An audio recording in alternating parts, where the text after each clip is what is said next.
আপনি যদি কৃষক হয়ে থাকেন, অর্থাৎ যে কোনো ধরনের ফল ফসল উৎপাদনের সাথে জড়িত হয়ে থাকেন, তাহলে আমার জানা মতে বা আপনিও একমত হবেন, এই ফসল উৎপাদনে প্রধান যে জিনিসটা দরকার হয়, যেটাকে আমরা মিডিয়া বলি, সেইটা হচ্ছে মাটি। যদিও হাল আমলে অনেকেই পানি এবং বাতাসকেও মিডিয়া বানানোর চেষ্টা করে যাচ্ছেন, তবে এখন পর্যন্ত কিন্তু মাটি আমাদের একমাত্র মিডিয়া, যে মিডিয়ার মাধ্যমে আমরা ফল ফসল উৎপাদন করে যাচ্ছি। মিডিয়া হিসেবে যে মাটিটা ব্যবহার করছেন, সেই মাটিটা কেমন আছে বা সেই মাটিটা কি চাচ্ছে, সেইটা জানার প্রয়োজন মনে করেছেন কি কখনো? যদি করে না থাকেন, তাহলে সময় কিন্তু এখনই।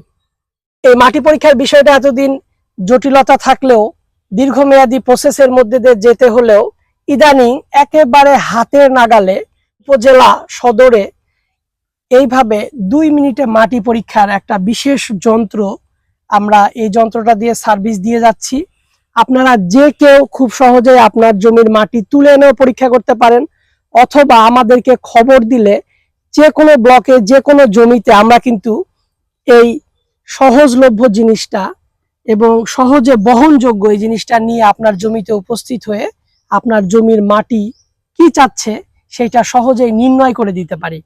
তো এই বিষয়ে আমরা আরো বিস্তারিত জানবো যে এই মেশিনটার মাধ্যমে, এই কিটটার মাধ্যমে, এটাকে বলা হচ্ছে ফার্ম ফ্লুয়েন্স একটা মেশিন, এটার মাধ্যমে কিভাবে আমরা মাটি পরীক্ষা করব এবং এই মাটি পরীক্ষার মাধ্যমে কি কি বিষয়ে আমরা তাৎক্ষণিক রিপোর্ট জানতে পারবো, সেটা আমি আমাদের শ্রদ্ধেয় কৃষিবিদ নুরুজ্জামান রনি স্যার, কৃষি সম্প্রসারণ অফিসার নওগাঁ সদর স্যার উপস্থিত আছেন। স্যারের কাছ থেকে আমরা শুনবো। স্যার, যদি আমাদের একটু বিস্তারিত বলতেন। Farm fluency soil tester kit, এটা তাৎক্ষণিক ভেজা মাটির আমরা সয়েল টেস্ট করতে পারি। এখানে আমরা কিছু জিনিস জানতে পারবো, যেমন আমাদের এখানে রিপোর্ট যদি আমরা দেই, তাহলে আমাদের কি কি যন্ত্রেতে আমাদের এখানে জমিতে কি আছে সে বিষয়গুলো আমরা জানতে পারবো। তো এখন আমরা সরাসরি একটা পরীক্ষায় যাই। এটা হলো ব্লুটুথ ডিভাইস, এখান থেকে ব্লুটুথের মাধ্যমে এখানে ডাটা ট্রান্সফার হবে। আমরা প্রথমে ভিজা মাটিতে, এটা অবশ্যই ভিজা মাটিতে করতে হবে।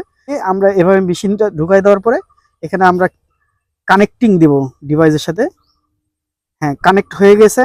আমরা এরপরে আমরা এই যে কয়েক সেকেন্ড, 10 সেকেন্ডের মধ্যে ডাটা আমরা পাবো এখানে কি আছে জমিতে, ডাটা রিসিভ করছি আমরা। এই রিপোর্টটা যদি আমরা জেনারেট যাই, এভাবে জেনারেট যাব। আমরা এখানে কৃষকের নাম দেব।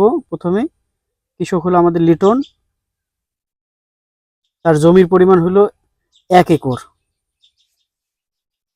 এটা হলো আমাদের পেঁপে বাগান, পাপায়া। অ্যাড্রেস হলো বর্ষাইল।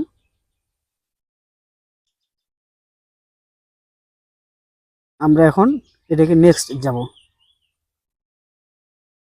এই যে শো রিপোর্ট দেখা যাচ্ছে। আমরা এখন এখানে প্রিন্ট দেব। আপনি কি প্রিন্ট করতে চাচ্ছেন? আমরা এখন প্রিন্ট দেব। এই আমাদের মেশিন অলরেডি জমির পরিমাণ অনুযায়ী রিপোর্ট চলে আসলো। এই রিপোর্টটা আমরা দেখাইতে পারবো। এখন এখানে আমাদের এই রিপোর্ট আমরা কৃষককে দিয়ে দেব। স্যার, এটা তো আমরা জমিতে যে কোনো সময় যে কোনো মুহূর্তেই করা যাবে? হ্যাঁ, যে কোনো সময় যে কোনো জমিতে করা যাবে, কিন্তু এটা মেশিনটা যে আমাদের ইয়াটা আছে, এই ডিভাইসটা আছে, এটা শুধুমাত্র ময়েস্ট, মানে জমিটা অবশ্যই ভেজা থাকতে হবে। একটু ভেজা ভেজা ভাব থাকলে, আর্দ্রতা বেশি থাকলে ভালো হবে। আমরা কখনো এটা মানে শুকনা জমিতে করা যাবে না, শুকনা বালুর মধ্যে এটা করা যাবে না।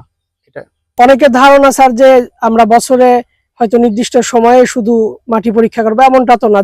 যেমন স্যার আমরা রিপোর্টে দেখতে পাচ্ছি যে soil pH, moisture, nitrogen, phosphorus, potassium সহ টেম্পারেচার বা ইলেকট্রিক কন্ডাক্টিভিটি বা অর্গানিক কার্বন সবকিছুই দেখাচ্ছে। তার মানে তো স্যার এটা যে কোনো সময় জমির কতটুকু খাবার দরকার, যেমন আমরা পেঁপের বাগানে আছি, এই বাগানের মাটিটা এই মুহূর্তে কি চাচ্ছে সেটাও তো আমরা জানতে পারবো। তো ধন্যবাদ স্যার আপনাকে, খুব চমৎকার ভাবে আসলে আমাদেরকে এই ডিভাইসটার ব্যবহার দেখালেন। আর কৃষক ভাইদের প্রতি অনুরোধ, হাত আন্দাজে আপনারা সার ব্যবহার করবেন না, যেহেতু এখন উপজেলাতে খুব সহজলভ্যভাবে এই ডিভাইসটার ব্যবহার হচ্ছে। আপনারা যে কেউ আমাদেরকে জানালে আপনার জমিতে গিয়ে আমরা আপনার মাটি পরীক্ষা করে দিয়ে আসব, এবং এই মুহূর্তে সম্পূর্ণ বিনামূল্যে। ধন্যবাদ সবাইকে, ভালো থাকবেন।